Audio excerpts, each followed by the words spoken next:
നമസ്കാരം പ്രിയമുള്ളവരെ, നമ്മളുടെ സംസ്ഥാനത്തെ കേന്ദ്ര സർക്കാരിൻ്റെ കിസാൻ സമ്മാൻ നിധി ധനസഹായം 6000 രൂപ വാങ്ങുന്നവരുണ്ടെങ്കിൽ അങ്ങനെയുള്ളവർ ശ്രദ്ധിക്കണം. കാർഷിക ലോണുകൾ, കാർഷിക സ്വർണ്ണപ്പണയ വായ്പകൾ വെച്ചിട്ടുള്ളവരുണ്ടെങ്കിൽ, അല്ലെങ്കിൽ ഇനി വെക്കാൻ ഉദ്ദേശമുള്ളവരുണ്ടെങ്കിൽ അങ്ങനെയുള്ളവർ ശ്രദ്ധിക്കണം. സ്വന്തമായിട്ട് കൃഷിഭൂമിയുള്ള കൃഷി ചെയ്യുന്ന കർഷകരും ശ്രദ്ധിക്കണം. കേന്ദ്ര സർക്കാരിൻ്റെ ആ പുതിയ നിയമം അത് പ്രാബല്യത്തിൽ വരികയാണ്. അഗ്രി സ്റ്റാക്ക് ഫാർമേഴ്സ് രജിസ്ട്രി കർഷകർക്ക് വേണ്ടി ഒരു ഏകീകൃത തിരിച്ചറിയൽ നമ്പർ ഇവിടെ നൽകുകയാണ്. അവരുടെ കൃഷിസ്ഥലം ഉൾപ്പെടെയുള്ള കാര്യങ്ങൾ അതിൽ രേഖപ്പെടുത്തിയിട്ടുമുണ്ടാകും. ഇനി ഈ തിരിച്ചറിയൽ നമ്പർ അടിസ്ഥാനമാക്കിയായിരിക്കും വിവിധ ധനസഹായ പദ്ധതികൾ, അതോടൊപ്പം തന്നെ കാർഷിക അനുബന്ധ സ്കീമുകളുടെ വിതരണവും ആനുകൂല്യ വിതരണവും എല്ലാം തന്നെ നടത്തപ്പെടുന്നത്. നമ്മളുടെ സംസ്ഥാനത്ത് കഴിഞ്ഞ വർഷം ഈ രീതിയിൽ സമാന രീതിയിൽ അഗ്രി സ്റ്റാക്ക് ഫാർമേഴ്സ് രജിസ്ട്രിയിൽ രജിസ്റ്റർ ചെയ്യിപ്പിക്കുന്നതിന് വേണ്ടി, കർഷക ID എടുക്കുന്നതിന് വേണ്ടി സംവിധാനങ്ങൾ ഒരുക്കിയിരുന്നു. പല കർഷകരും ആ സമയത്ത് കൃഷിഭവനിൽ എത്തിച്ചേർന്ന് അത് പൂർത്തിയാക്കുകയും ചെയ്തിട്ടുണ്ട്. ഇനി അത് മാത്രമല്ല, കൃഷിഭവനിലെ തിരക്കുകൾ കൂടിയപ്പോൾ കോമൺ സർവീസ് സെൻ്ററിലേക്കും അക്ഷയ കേന്ദ്രങ്ങളിലേക്കും ഇത് വ്യാപിപ്പിച്ചു. ആ സമയത്തും ചില കർഷകർ പൂർത്തിയാക്കി. എന്നാൽ ഇത് താൽക്കാലികമായിട്ട് നിർത്തിവെക്കുകയുണ്ടായി.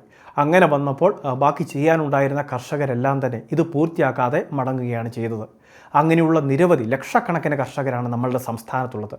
അപ്പോൾ ഈ ഒരു അവസരം വീണ്ടും വന്നിരിക്കുകയാണ്. അഗ്രി സ്റ്റാക്ക് ഫാർമേഴ്സ് ID എടുക്കുന്നതിന് വേണ്ടി മറക്കരുത്, ഇത് നിർബന്ധമായിട്ടും നമ്മൾ എടുക്കണം. നാളെ നമുക്ക് ലഭിക്കേണ്ട വിവിധ ആനുകൂല്യങ്ങൾക്ക് വേണ്ടിയാണ് ഈ ID എടുക്കുന്നത് എന്നൊരു കാര്യം കൃത്യമായിട്ട് ഓർത്താൽ മതി. നമ്മളുടെ കൃഷിഭൂമിയുമായി ബന്ധപ്പെട്ടിട്ടുള്ള കരമടച്ച രസീതിൻ്റെ പകർപ്പ്, ബാങ്ക് അക്കൗണ്ടിലേക്ക് ധനസഹായങ്ങൾ വരുന്നതിന്, സബ്സിഡികൾ ക്രെഡിറ്റ് ആകുന്നതിന് വേണ്ടി ബാങ്ക് ഡീറ്റെയിൽസ്, ബാങ്ക് പാസ്ബുക്കിൻ്റെ പകർപ്പ്, നമ്മളുടെ റേഷൻ കാർഡ്, കർഷകൻ്റെ ആധാർ കാർഡ്, ആധാറുമായി ലിങ്ക് ചെയ്തിരിക്കുന്ന മൊബൈൽ കൂടി കൊണ്ടുപോകേണ്ടതുണ്ട്. OTP അധിഷ്ഠിത വേരിഫിക്കേഷൻ ഉൾപ്പെടെയുള്ള കടമ്പകൾ പിന്നിട്ട ശേഷമാണ് രജിസ്ട്രേഷൻ ഉൾപ്പെടെയുള്ള കാര്യങ്ങൾ. ഇത് പിന്നീട് അപ്രൂവ് ചെയ്യേണ്ടത് നമ്മളുടെ കൃഷിഭവനാണ്. ഇനി ഇത് മാത്രമല്ല, ഈ കർഷക ID ഇല്ലാത്ത കർഷകർക്ക് പിന്നീട് ആനുകൂല്യങ്ങളിൽ മുൻഗണന ലഭിക്കുന്നതല്ല. അതുകൊണ്ട് തന്നെ നമ്മൾ അപേക്ഷ വെച്ചിട്ടുണ്ടോ ഇല്ലയോ എന്നുള്ള കാര്യങ്ങൾ കൃത്യമായിട്ട് പരിശോധിക്കുക. അത് നമുക്ക് പരിശോധിക്കുന്നതിന് വേണ്ടി ഗൂഗിൾ ക്രോമിൽ നിലവിൽ agri stack farmers ID Kerala എന്ന് ചുമ്മാ ഒന്ന് സെർച്ച് ചെയ്താൽ മതി.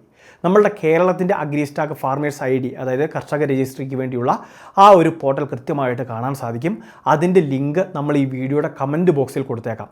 കമൻറ്റ് ബോക്സിൽ കൊടുത്തിട്ടുള്ള ആ ലിങ്കിൽ ക്ലിക്ക് ചെയ്ത് നമ്മളുടെ ആധാർ നമ്പർ, കർഷകൻ്റെ ആധാർ നമ്പർ കൊടുത്തൊന്ന് പരിശോധിക്കുക.